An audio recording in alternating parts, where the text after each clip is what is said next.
여러분 안녕하세요. 요 며칠 전에 최근에 북한의 김정은과 러시아 푸틴 이 두 사람이 정상회담을 가졌습니다. 근데 이게 사실은 굉장한 중요한 의미가 있습니다. 왜냐면 우리 한반도 멀리는 이제 전 지구적으로 봤을 때도 북한과 러시아가 밀착하게 됐을 때 어떤 일들이 벌어질지 좀 지켜봐야 되겠지만 지금 가장 껄끄럽게 생각하는 데가 중국입니다. 그래서 중국이 논평을 하는 데 있어도 상당히 불쾌한 감정을 드러내지 않고 있는데, 근데 푸틴과 김정은 과연 이 두 사람 어떻게 보면 전 세계 3대 악의 축 시진핑, 푸틴, 김정은, 이란까지 낀다 하면 이제 4개가 될 텐데, 이 김정은과 시진핑의 만남이 예사롭지 않지만 제가 생각했을 때는 두 사람이 만남이 결국은 동상이몽격이다. 그래서 실체 내용이 별로 없다.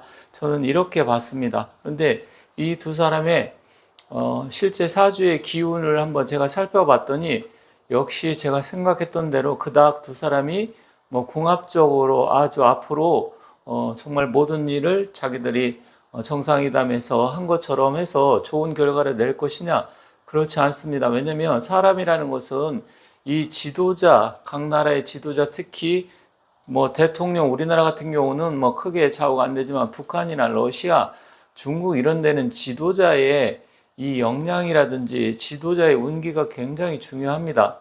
그렇기 때문에 그 나라 같은 경우는 거의 독재 국가고 왕조 국가다 보니까 이 한 사람에 따라서 나라의 운명이 완전히 뒤바뀌어 버릴 수 있는데 이 두 사람의 관계를 사주의 기운으로 살펴본 결과 그렇게 우리가 걱정할 필요는 없겠다. 그래서 오늘은 두 사람의 사주의 관계를 한번 보면서 궁합적으로 좀 잘 맞는지 앞으로 어떻게 될 것인지 그런 부분을 한번 말씀드릴 테니까 재밌게 한번 봐주시고요. 제가 생각했을 때는 크게 그렇게 밀착을 해서 우리나라 위해를 끼칠 정도는 아니다 이렇게 보여집니다. 그리고 실질적으로 이 두 사람의 기운이 상당히 한쪽으로 좀 치우쳐서 부족하기 때문에 김정은과 푸틴은 결론적으로 이야기한다고 하면 그렇게 썩 좋은 궁합, 잘 만남이 아니다. 동상이몽격이다. 이렇게 말씀드리겠습니다. 자, 푸틴을 한번 보도록 하겠습니다. 푸틴은 나이가 좀 있더라고요. 임진년생입니다. 임진생이니까 1952년생이죠. 그리고 기유월, 가을에 태어났습니다. 기유월이고 병술 일날 태어났다고 합니다. 물론 시간은 몰라요.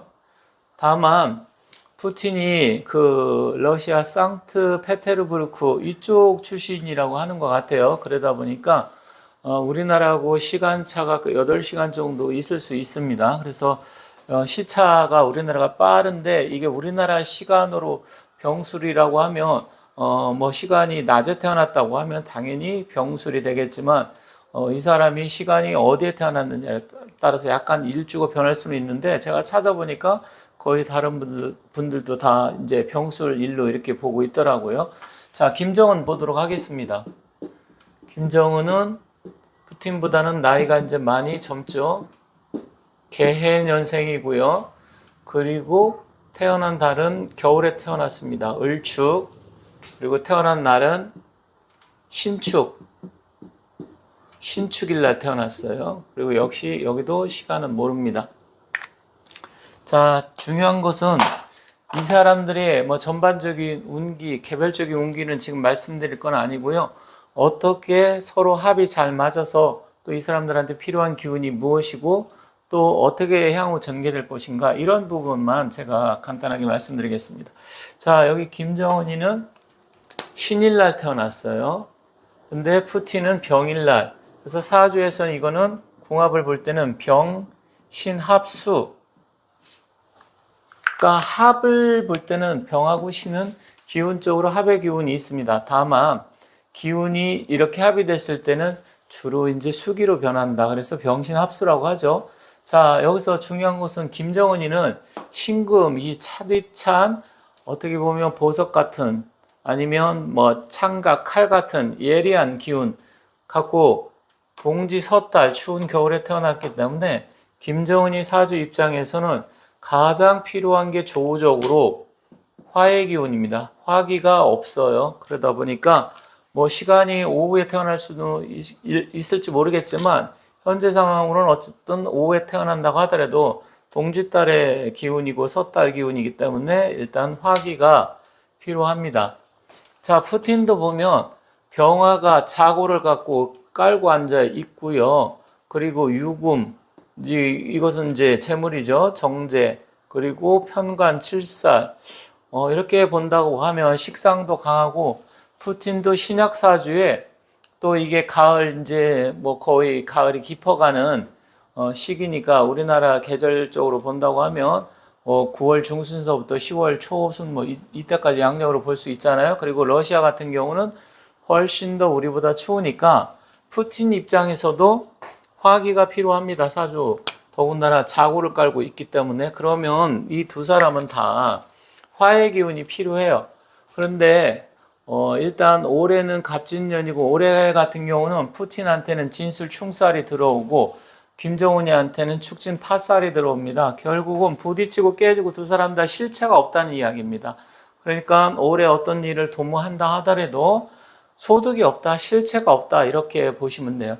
이 천간의 기운은 우리가 이제 생각이나 사상, 정신적인 이런 부분이고요. 지지 같은 경우는 무언가 결과로서 실제로 일어나고 발생하는 일이다 이렇게 볼 수가 있는데 이 지지 기운에서 실체가 없는 거예요.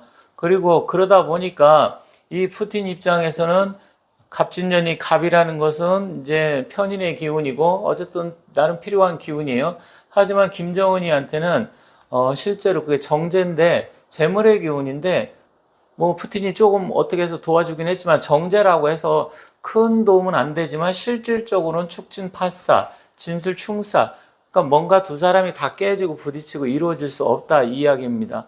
그런데다가 이 합이 됐을 때 두 사람의 기운이 화의 기운으로 바뀌어 버려야 되는데 수기로 바뀌어요. 그러니까 푸틴 입장에서는 김정은을 만난다 하더라도 자기한테 도움이 안 되고 역시 김정은 입장에서도 이 병화는 신금한테 나름대로 약간의 도움은 될 수 있긴 하지만 뭐 그렇다고 해도 실제로 이 두 사람의 기운이 축술형이 됩니다.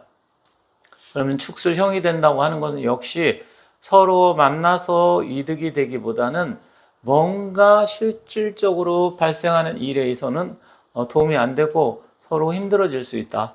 왜냐하면 이 두 사람이 밀착됨으로써 김정은 입장에서는 시진핑이가 지금 나름대로 굉장히 불쾌하다 이런 이야기가 들리고 있잖아요. 그러다 보니까 결국은 김정은이는 작은 거 취하려고 하다가 중국이라는 큰 물고기를 놓칠 수가 있고요. 역시 푸틴 입장에서도 북한 뭐 별거 없잖아요.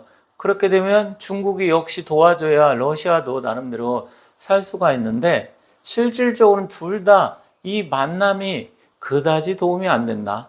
그리고 크게 성과가 없다. 겉으로 보여주는 것은 뭐 쇼를 하기 위해서 굉장히 뭐 전쟁이 일어나면 뭐 서로에서 유사시에는 서로 뭐 전쟁에 참여를 하고 뭐 동맹처럼 이렇게 이야기하지만 그것은 뭐 크게 성과가 없어요. 그리고 문서, 종이 쪽지 이런 것은 믿을 게 안 됩니다. 그런데 이 두 사람이 또 결론적으로 중요한 게 뭐냐면 시간을 그 회담 시간을 그 심야에 했어요. 심야 같은 경우는 해자축 시간인데 뭐 새벽에 했다는 이야기도 있죠. 그러면 이렇게 늦게 밤늦게 하면 이 두 사람한테는 물의 기운, 이 수기는 필요가 없어요. 낮에 했어야 됩니다. 오히려 낮에. 오후시 같은 경우는 푸틴한테 굉장히 좋은 시간이죠. 김정은이한테는 조금 불리하지만 김정은은 사시가 조금 더 좋겠네요. 그래서 오전에 뭔가를 했어야 밝은 대낮에 이 두 사람한테 필요한 기운이어서 뭔가 회담이 됐던 성과가 됐든지 훨씬 더 좋았을 텐데 시간, 회담 시간도 만남 시간도 잘못됐습니다. 저도 뭐 잠깐 뉴스 영상을 보니까 김정은이가 밤늦게 뭐 기다리고 푸틴이 또 늦게 왔다고 하죠. 원래 이 사람은 좀 그런 사람이잖아요.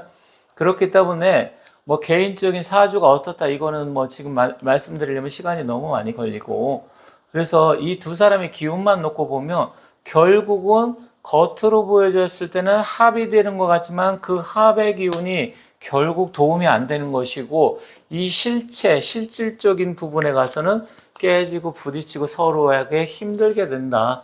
그리고 이렇게 됨으로써 중국이란 기운, 두 사람 다 이 뭐예요? 토잖아요? 중국도 토의 국가로 보고요. 그렇다고 하면 이 두 사람 기운 다 지금은 아닙니다. 더군다나 또 이제 북한도 마찬가지고 러시아도 그렇겠지만 서방 세계 미국의 견제를 지금 받고 있고 또 제재가 들어갈 거잖아요. 그래서 제가 봤을 때는 이 회담이 무의미하고 성과가 없다. 그래서 이 회담은 우리가 크게 걱정할 일이 아니다. 다만 두 사람 입장에서 25, 26, 27 이때는 화기로 가기 때문에 아직까지는 푸틴이라든지 김정은이한테도 시간이 길게는 4년, 짧게는 뭐 한 2년, 2, 3년 남아 있습니다. 그래서 푸틴 입장이나 김정은 입장이 올해가 굉장히 힘들어요. 왜 그러냐면 만약에 미국의 트럼프가 대통령이 된다. 트럼프도 화기가 강하고 또 병술생입니다. 병술년생이에요. 그러다 보면 푸틴 입장에서 트럼프도 화기가 강하기 때문에 푸틴이 필요하고요. 김정은이도 역시 푸틴 입장에서는 트럼프가 필요하고요. 여기 김정은 역시도 트럼프 대통령의 기운이 필요합니다. 그래서 트럼프 대통령이 재선이 돼서 약 4년 정도 하게 된다고 하면 그때까지는 이 두 사람한테는 그나마 도움이 될 수가 있습니다. 특히 김정은이한테 전에도 만나가지고 뭐 트럼프 전 대통령이 김정은이하고 뭐 러브레터를 주고받았다 뭐 이런 이야기 하고 막 그랬었잖아요. 그렇다고 하면 그 기간 동안이 약 3, 4년까지는 더 버틸 수는 있지만 그 이후 두 사람한테 다 이제 음기로 갑니다. 왜냐하면 무신년, 기유년, 경술, 신해, 임자개축 다 음기, 수기, 금기로 가요. 그럼 이 두 사람한테는 역시 남아있는 게 길어야 4, 5년이다. 이렇게 말씀드리겠습니다. 그래서 제가 봤을 때는 푸틴도 거의 앞으로 한 3년 내에 막바지 최고 정점으로 치닫고 있고요. 역시 김정은이도 최고 정점으로 치닫고 있지만 그 기간이 끝나면 따뜻한 봄날은 다 끝난다. 이렇게 말씀드리겠습니다. 그래서 김정은이한테도 마지막 동아줄이 트럼프 전 대통령이 될 수도 있고 푸틴도 역시 트럼프 전 대통령이 재선이 되며 나름대로 숨통이 트일 수는 있지만 결국 그것도 길어야 뭐 대통령이 한없이 하는 거 아니잖아요. 4년이잖아요. 근데 공교롭게도 이 두 사람한테는 운기가 좋고 트럼프 대통령도 화기가 강한 사람이어서 도움은 될 수 있겠지만 그 이후에는 모든 것이 일장춘몽으로 끝나고 두 사람은 역시 동상이몽격이다. 이렇게 말씀드리면서 마치도록 하겠습니다. 일단 재밌게 한번 이 두 사람의 이제 최근에 회담을 했기 때문에 제가 풀어봐서 서로 합의 기운이 어떤지 살펴본 결과 그렇게 뭐 걱정할 일은 아니다. 이렇게 말씀드리면서 마치도록 하겠습니다. 감사합니다.